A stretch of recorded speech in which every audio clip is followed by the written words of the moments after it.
Hello बच्चों, कैसे हैं आप लोग। उम्मीद है मस्त हो गए, ज़बरदस्त हो गए। तो स्टैंड ये जो हमारा है पार्ट 2 है। पार्ट 1 में हमने देखा था विद्युत विभव और विद्युत विभवांतर में क्या अंतर होता है, इनकी डेफिनेशन के बारे में हमने देखा था। तो आप पार्ट 1 देख सकते हैं इससे पहले। ये है पार्ट 2। देखो हम बहुत इंपॉर्टेंट डेरिवेशन की बात करने वाले हैं जिसका नाम है बिंदु आवेश के कारण उत्पन्न विद्युत विभव। ये आपसे एग्जाम में पूछ जाता है कि बिंदु आवेश के कारण उत्पन्न विद्युत विभव 5 मार्क्स का आएगा। डेरिवेशन है, बहुत इंपॉर्टेंट डेरिवेशन है। आपके एग्जाम में पूछा गया है, 2023 में पूछा गया है, 2022 में और 2018 में। तो 3 बार एग्जाम के आपके एग्जाम में आ चुका है और ये बहुत इंपॉर्टेंट है। यहीं से आपकी स्टार्टिंग होती है इस चैप्टर की। तो स्टैंड देखो कैसे प्रूफ करते हैं। 5 मार्क्स का आएगा। अगर हम बात करते हैं आपसे, देखो स्टैंड हमने बात करी थी सबसे पहले चैप्टर 1 की, अब बात कर रहे हैं हम चैप्टर 2 की। अगर आप बात करें चैप्टर 1 की, सर चैप्टर 1 क्या है? यह है electric charge, electric charge and electric field. Electric charge and electric field जिसे हम क्या कहते हैं? विद्युत आवेश और क्षेत्र। विद्युत आवेश और क्षेत्र। देखो इसके हमने बहुत सारे डेरिवेशन किए हैं, बहुत सारे न्यूमेरिकल किए हैं। हमने हर चीज कवर करी है जिसमें 2023, 24, 25 के लिए इंपोर्टेंट है। ये सब क्वेश्चन हमने कर चुके हैं। अब बात कर रहे हैं हम चैप्टर 2 की। तो चैप्टर 2 में हमने पार्ट 1 देखा है। पार्ट 1 आपने नहीं देखा तो डिस्क्रिप्शन में जाइए, वहां पर देख सकते हैं। तो चैप्टर 1 के 2023, 22, 24 के जितने भी क्वेश्चन पूछे गए हैं एग्जाम में, वो सब हमने करे हैं इस चैप्टर के चैप्टर 1 से। हमने सब कवर कर लिया है। तो अब देखो स्टार्ट करते हैं हम अपना चैप्टर। क्या करते हैं सर? हमने अपने चैप्टर की तरफ चलते हैं।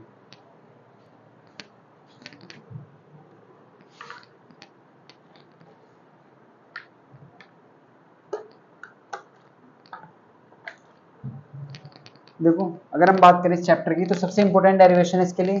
देखो ये एग्जाम में आता है चैप्टर में से, ये आपके आ सकता है। तो इंपॉर्टेंट है, आप इसे इंपॉर्टेंट की कैटेगरी में डालें। ये आपके एग्जाम में आ सकता है 5 मार्क्स का। अब ऐसे क्वेश्चन को आप किस तरीके से करेंगे, देखो ये आपको समझना है। ऐसे क्वेश्चन को आप किस तरीके से करेंगे ये आपको समझना है। तो स्टैंड देखो स्टार्ट करते हैं।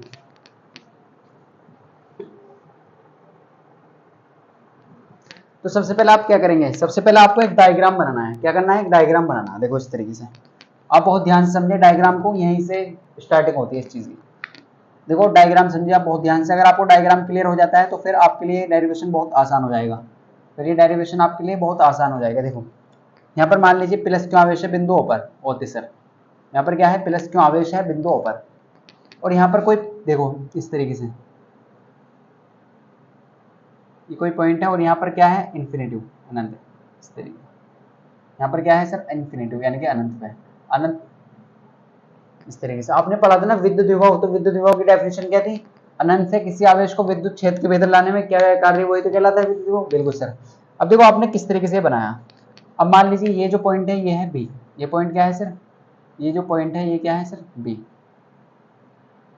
ये जो पॉइंट है ये है सर बी और ये है सी। इस तरीके से नाम दे सकते हैं। और ये पॉइंट को नाम दे दीजिए आप ए। आप कुछ भी नाम दे सकते हैं, देखो आपकी मर्जी है। हम आपसे कह देते हैं कि जो बी और सी के बीच की डिस्टेंस है ना, वो कितनी है सर? वो डी एक्स है। वो क्या है सर? वो डी एक्स है। बी और सी के जो बीच की डिस्टेंस है वो क्या है? डी एक्स है। और अगर हम बात करें बिंदु ओ से ए पॉइंट की जो दूरी है वो क्या है? वो सर आर है। वो कितनी है? वो आर है। और बिंदु ओ से इस बी की तक की जो दूरी है वो कितनी है सर? वो एक्स है। वो कितनी है? वो एक्स है। आपको बहुत अच्छे से समझना है। हमने आपको क्या समझाया? देखो बिंदु ए कहाँ है? ये रहा। तो प्लस क्यों आवेश है बिंदु ए की दूरी कितनी है सर? आर। इसी तरीके से अगर हम बी और सी की बात करते हैं तो ये है dx। dx ये क्या है? dx, इसके बीच की दूरी। अगर हम आपसे बात करें बिंदु O और बी के बीच की दूरी कितनी है सर? x। तो ये आपको क्लियर हो चुका होगा। अगर हम आपसे बात करते हैं, देखो यहाँ पर क्या है? प्लस का आवेश। तो प्लस के आवेश के कारण क्या होगा? इलेक्ट्रिक फील्ड बाहर की ओर होती है। ये आपको पता है, ये आपको मालूम है। अगर हम आपसे बात करते हैं यहाँ पर, अगर आप बहुत ध्यान से देखें, अगर हम इस टेस्ट चार्ज को, सबसे पहले आप ये बताइए, अगर हम एक टेस्ट चार्ज लेते हैं और एक टेस्ट चार्ज को इस बिंदु बी पे रख लेते हैं। टेस्ट चार्ज क्या होता है? आप सब जानते हैं क्या होता है टेस्ट चार्ज। इसे बोलते हैं परीक्षण आवेश, धन परीक्षण आवेश। क्या होता है ये होता है क्यू नॉट। ये क्या होता है सर? क्यू नॉट होता है। क्या होता है सर? ये क्यू नॉट। तो अगर हम देखें, अगर आप बहुत ध्यान से देखें तो देखो यहाँ पर क्या है? प्लस क्यू आवेश। और ये भी क्या होता है? प्लस सी नेचर का होता है। तो बिंदु ओ और बिंदु बी के बीच क्या लग रहा है? बल लग रहा है। क्या बल लग रहा है? आपने पढ़ा था ना चैप्टर 1 में कि जब दो आवेश होते हैं तो दो आवेशों के बीच एक बल लगता है, तो वो क्या होता है? उससे बोलते हैं कूलाम का नियम। क्या बोलते हैं उसे? कूलाम का नियम। इलेक्ट्रोस्टैटिक फोर्स होता है। वो क्या होता है, इलेक्ट्रोस्टैटिक फोर्स। अब देखो इलेक्ट्रोस्टैटिक फोर्स की बात करते हैं ना, तो हम कहेंगे बिंदु ओ, देखो आपको किस तरीके से करना है, ऐसे करना है स्टेप बाय स्टेप, बिंदु ओ व बी के बीच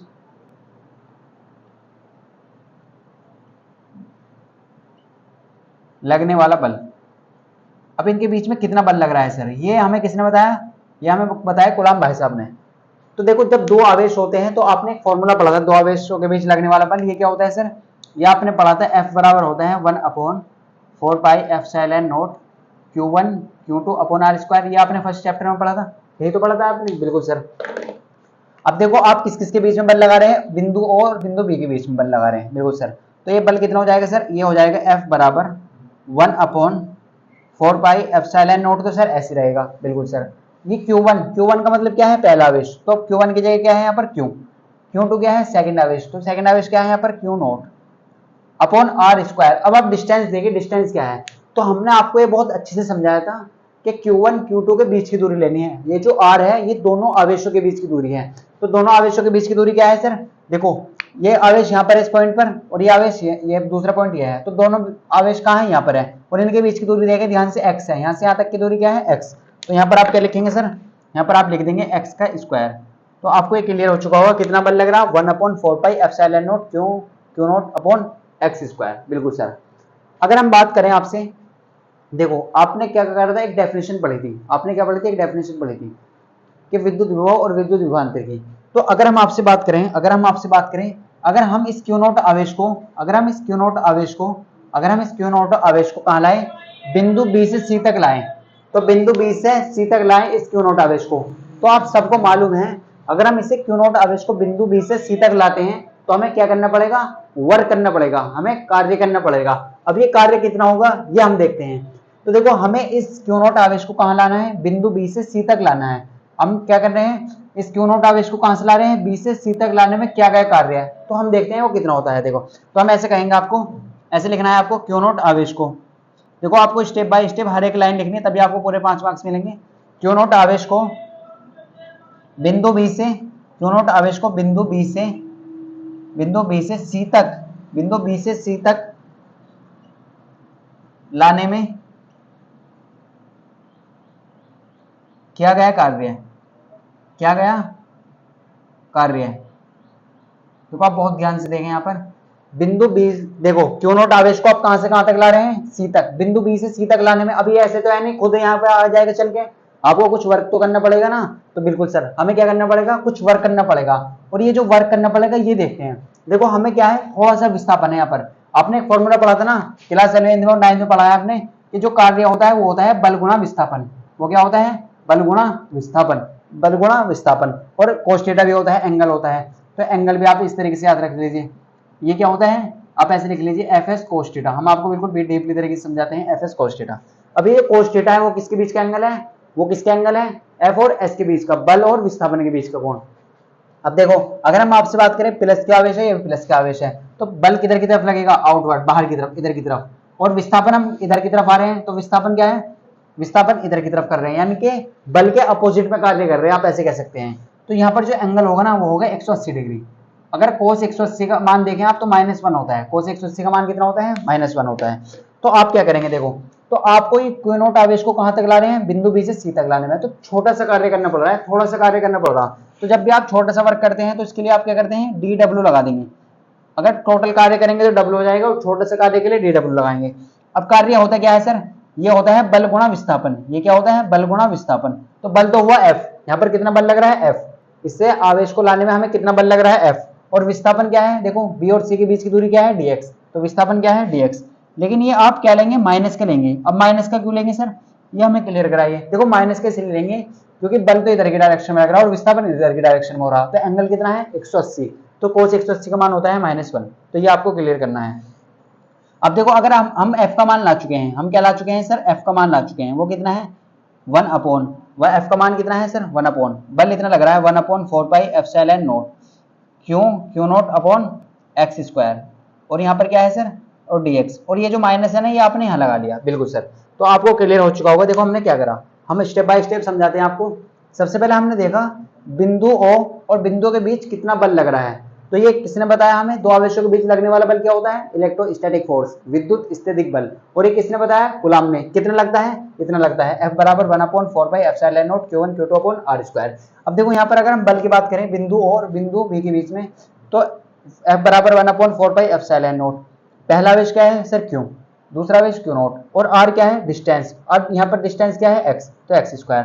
अब हमें इस आवेश को क्या लाना है, इस आवेश को कहाँ लाना है, बिंदु B से C तक लाना है, इस बिंदु B से C तक लाना है। तो बिंदु B से C तक लाने में कुछ ना कुछ कार्य करना पड़ेगा आपको, बिल्कुल सर।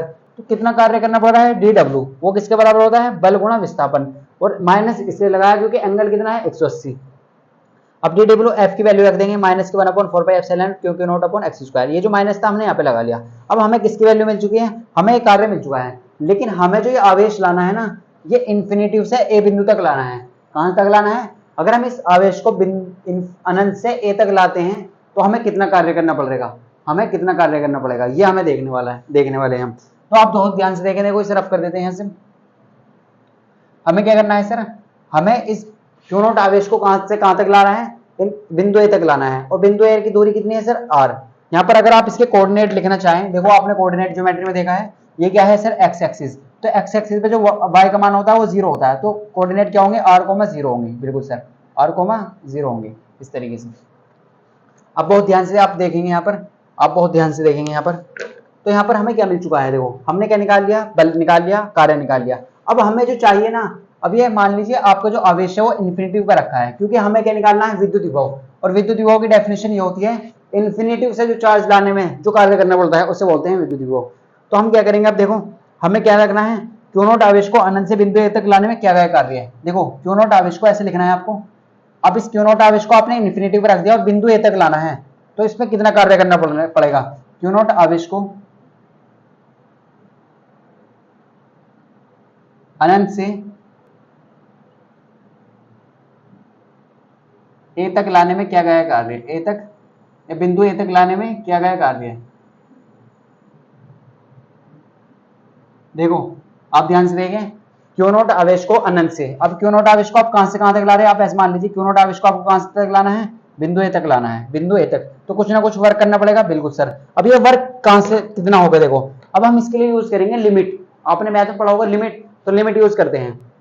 हम क्या करते हैं, लिमिट यूज करते हैं। तो ये जो कार्य होगा ना वो किसके बराबर होगा, ये जो कार्य होगा आप ध्यान से देखें, ये कार्य किसके बराबर हो जाएगा सर, ये कार्य बराबर हो जाएगा किसके, टोटल वर्क किसके बराबर हो जाएगा, इन्फिनिटी से r। देखो कहां से ला रहे हैं, इन्फिनिटी से ला रहे हैं, कहां तक, बिंदु r तक। कहां तक सर, r तक। तो लिमिट आपको ध्यान रखनी चाहिए, कैसे रखनी है, इन्फिनिटी से r तक ला रहे हैं, और ये कार्य किसके बराबर होगा, इसके बराबर, जो ये कार्य निकाला। तो यहाँ पर आ जाएगा dw, यहाँ पर क्या आ जाएगा, dw। जो टोटल वर्क होगा वो किसके बराबर होगा, वो dw का अगर आप इंटीग्रेशन कर देते हैं, आपने पढ़ा है ना गॉस की पीरियड में भी हमने आपको सिखाया था, अगर आप छोटी छोटी चीजों का इंटीग्रेशन कर देते हैं वो बड़ी बन जाती है, इसका मतलब ये है। अब देखो अगर आप बहुत ध्यान से देखें तो इसकी वैल्यू रख सकते हैं आप क्या रख सकते हैं, इसकी वैल्यू इन्फिनिटी टू r। अब देखो यहाँ पर क्या है, dw का मान कितना निकाल चुके हैं, 1/4πε0 क्योंकि नॉट अपॉन x²dx। अब ये आपने निकाला है मान इतना सर, 1/4πε0 Q0 अपॉन x² और dx। अब आपने मैथ वाले, अगर आप थोड़ा बहुत भी आपने मैथ पढ़ा है, इंटीग्रेशन पढ़ा है, समाकलन पढ़ा है, तो आपको बहुत अच्छे से मालूम होने चाहिए कि इंटीग्रेशन होगा किसका। यहाँ पर देखो यहाँ पर सब कुछ कांस्टेंट है, केवल इंटीग्रेशन किसका होगा, यहाँ पर क्या लिख रहा है dx, तो x वाले टर्म का इंटीग्रेशन होगा बस। अगर यहाँ पर लिखा होता t तो t का इंटीग्रेशन होता, अगर यहाँ पर लिखा होता y, d के साथ जो भी होगा ना उसका इंटीग्रेशन होगा, तो x वाले टर्म का इंटीग्रेशन होगा, और सब क्या है कांस्टेंट, सब बाहर आ जाएंगे। तो फाइनली क्या बचेगा सर, w बराबर क्या आ जाएगा आपके पास, देखो ये सब माइनस के 1/4πε0 Q0 सब क्या आ जाएंगे, बाहर आ जाएंगे। इंटीग्रेशन किसका होगा, केवल 1/x² का। सर ये कैसे आपको कैसे पता चला, तो हमें ऐसे पता चला क्योंकि यहाँ पर क्या आ रहा है dx, तो x के रेस्पेक्ट में आपको इंटीग्रेशन करना है, इसका मतलब होता है x के रेस्पेक्ट में आपको इंटीग्रेशन करना है। तो यहाँ पर ध्यान से देखें, तो यहाँ पर बचा केवल 1/x², यहाँ पर क्या बचा सर 1/x² dx। तो स्टैंड आई होप आपको ये बहुत अच्छे से क्लियर हो चुका होगा। तो देखो आप बहुत ध्यान से देखें, सबसे पहले क्या करा हमने क्या करा, यहाँ पर हमने इंटीग्रेशन करा। देखो हमें जो ये Q0 आवेश को कहां से कहां तक लाना है, इन्फिनिटी से, यानी कि बहुत दूर से लाना है। इन्फिनिटी का मतलब बहुत दूर से, कहां तक, बिंदु A तक लाना है। तो हम कैसे करेंगे, हम क्या करेंगे, लिमिट लगा देंगे। लिमिट का मतलब ये होता है कहां से कहां तक, आपने लिमिट, आप कहते हैं ना अपने लिमिट में रहिए, यानी कि अपनी लिमिट में रहिए, तो इस तरीके से लिमिट लगा देंगे इन्फिनिटी टू आर। तो इन्फिनिटी से कहां तक लाना है सर, आर तक, ए तक लाना है, यानी कि आर का इसका मतलब ये है। तो 1/x² का इंटीग्रेशन होगा। देखो हम आपको बहुत आसान समझाते हैं।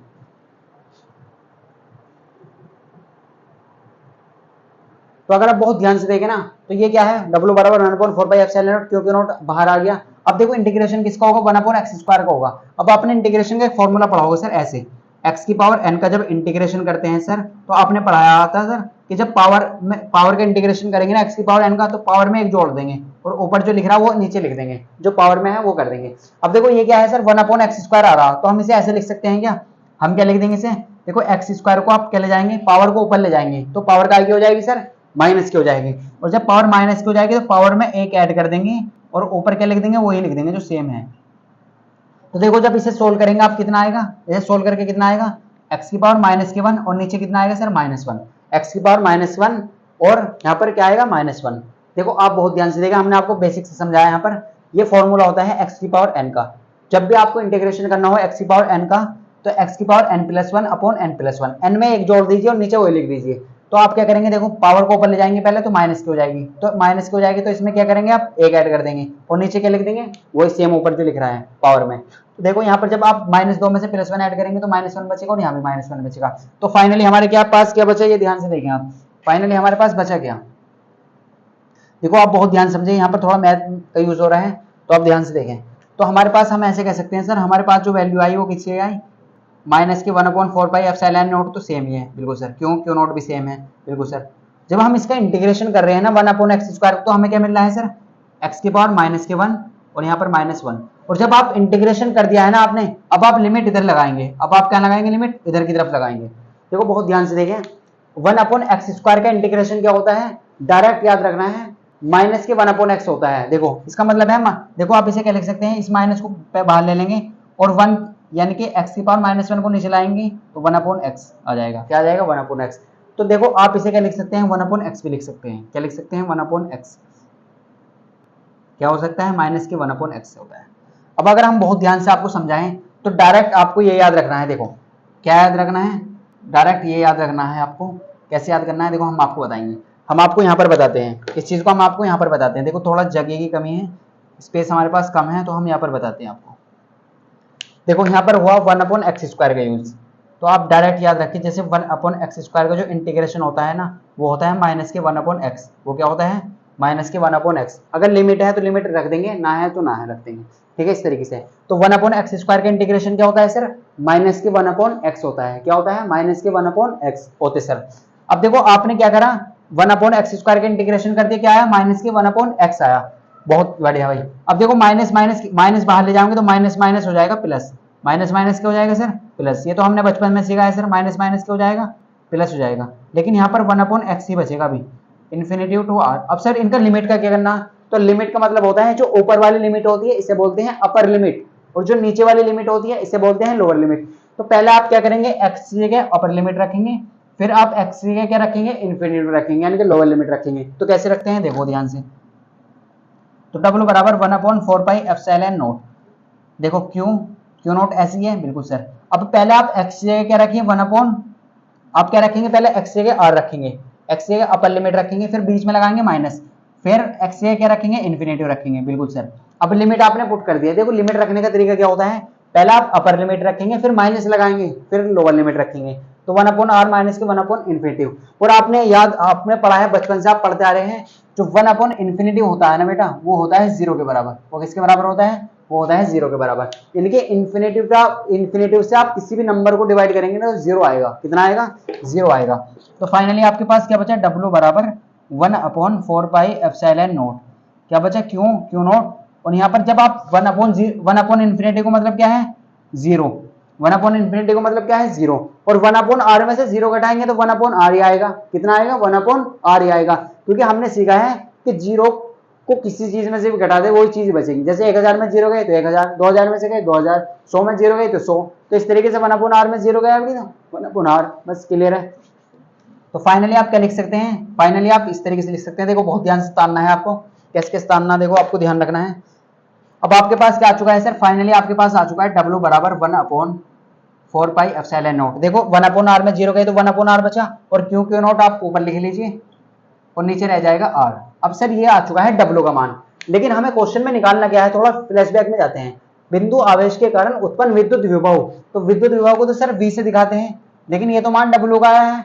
अब हमें क्या लगाना, विद्युत विभव की डेफिनेशन लगानी है। तो विद्युत विभव की डेफिनेशन आप जानते हैं, तो आप ऐसे लिखेंगे विद्युत विभव की परिभाषा से, विद्युत विभव की परिभाषा से। अब को एक बार देख लेते हैं, विजिबल है कि यहाँ पर दिखाई दे रहा है।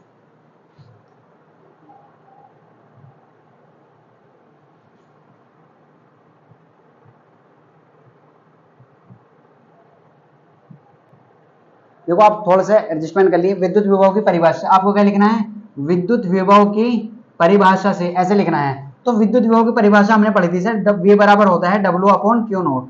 सर ये होता है V बराबर क्या होता है sir, W upon Q not होता है सर। क्या होता है V बराबर W अपॉन क्यू नॉट होता है। तो सर W का मान हम निकाल चुके हैं। कितना निकाला है हमने W का मान, ये निकाला 1 upon 4 pi epsilon naught Q naught upon R, और नीचे क्या है सर क्यू नॉट। अगर आप बहुत ध्यान से देखें तो इस क्यू नॉट से क्यू नॉट कट गया, क्या कट गया सर, क्यू नॉट से क्यू नॉट कट चुका है। तो फाइनली हमारे पास बचा V बराबर 1 upon 4 pi epsilon naught Q upon R. ये क्या बचा सर हमारे पास, V बराबर 1 upon 4 pi epsilon naught Q upon R. देखो ये बहुत इंपॉर्टेंट डेरिवेशन है और बहुत अच्छे से हमने आपको क्लियर कराया है। कोई भी डाउट है आपको तो आप पूछ सकते हैं। देखो हमारे पास क्या चुका है, फॉर्मूला यहाँ पर लिख लेते हैं। फॉर्मूला क्या है हमारे पास आया है V बराबर 1 upon 4 pi epsilon naught Q upon R. और देखो आपने एक फॉर्मूला और पढ़ा था E का, 1 अपॉन 4 पाई एप्सिलॉन नॉट, लेकिन वहां पर क्या होता है क्यू अपॉन आर स्क्वायर।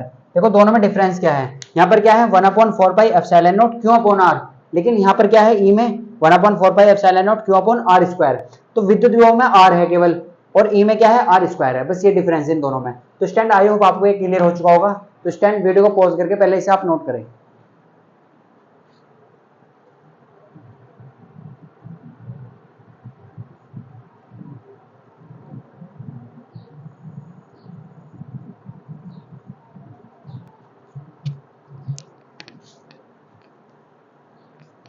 तो स्टैंड आपने नोट कर लिया होगा। देखो अब बात करते हैं हम आपसे। देखो यहाँ से रिलेशन आता है, एक रिलेशन आता है, तो आपने वीडियो पॉज करके इसे नोट कर लिया होगा, आप सिर्फ कर देते हैं। तो आपको एक रिलेशन समझाते हैं, थोड़ा सा क्या करते हैं, रिलेशन समझाते हैं। तो एक नंबर का क्वेश्चन यहाँ से बन जाता है। देखो 2024 में यहीं से एक मात्रक पूछा गया। क्या पूछा गया है, एक मात्रक पूछा गया है 2024 में। आपके MCQ में यहाँ से क्वेश्चन बन गया था लास्ट ईयर ही, और वो किस तरीके से बना गया था हम बताते हैं आपको। तो देखो अभी हमारे पास फॉर्मूला क्या है सर, हमारे पास फॉर्मूला आया है V बराबर 1 upon 4 pi epsilon naught Q upon R. ये फॉर्मूला आया सर। हमने एक फॉर्मूला पढ़ा था बचपन में, यानी कि लास्ट चैप्टर में, E बराबर 1 upon 4 pi epsilon naught Q upon R square. ये हमने फॉर्मूला पढ़ा था सर इसमें कुछ रिलेशन होता है क्या E और V में? तो आप बहुत ध्यान से देखें। क्या इसे आप ऐसे नहीं लिख सकते, क्या इसे आप ऐसे लिख सकते हैं 1 upon 4 pi epsilon naught Q upon R. देखो ये आर स्क्वायर है, तो आर स्क्वायर को क्या मैं ऐसे लिख सकता हूँ Q upon R 1 upon R. तो आर के आर में करेंगे तो आर स्क्वायर बन जाएगा। तो आप कहेंगे सर बिल्कुल लिख सकते हैं। क्या लिख सकते हैं, बिल्कुल लिख सकते हैं। क्या लिख सकते हैं सर, बिल्कुल लिख सकते हैं। और आप ये बताइए 1 upon 4 pi epsilon naught Q upon R ये होता किसके बराबर है? सर ये V के बराबर होता है। अभी तो हमने देखा है ये किसके बराबर होता है सर, V के बराबर होता है। तो हमें क्या मिल जाएगा सर, ये टोटल किसके बराबर है, V के बराबर, और ये क्या है 1 अपॉन आर। ये क्या है 1 अपॉन आर। तो फाइनली हमारे पास क्या चुका है, E बराबर V अपॉन आर। ये क्या है, ये रिलेशन है किस किसके बीच का, विद्युत क्षेत्र की तीव्रता और विद्युत विभव के बीच का। तो यहीं से आपके 2024 में एक MCQ में क्वेश्चन आया था और आपसे पूछा गया था विद्युत विभव को मात्रक। अब देखो एक मात्रक, एक तो हमने पहले चैप्टर में पढ़ा था विद्युत विभव को मात्रक न्यूटन पर कूलाम, एक क्या पढ़ा था हमने, न्यूटन पर कूलाम पढ़ा था। अब देखो दूसरा मात्रक यहाँ से निकलता है। अब देखो आप इस तरीके से देखिए, विद्युत क्षेत्र की तीव्रता के दो मात्रक होते हैं। V क्या है सर, विभव, और विभव को मात्रक हमने पढ़ा था सर वोल्ट। क्या पढ़ा था, वोल्ट। अब देखो R क्या है, दूरी, और दूरी का मात्रक हमेशा होता है मीटर। तो देखो हमारे पास जो मात्रक आ चुका है वो क्या आ चुका है, वोल्ट पर मीटर। तो याद रखना है आपको, ये दोनों ही मात्रक किसके हैं, ये दोनों ही मात्रक किसके हैं, विद्युत क्षेत्र की तीव्रता के हैं।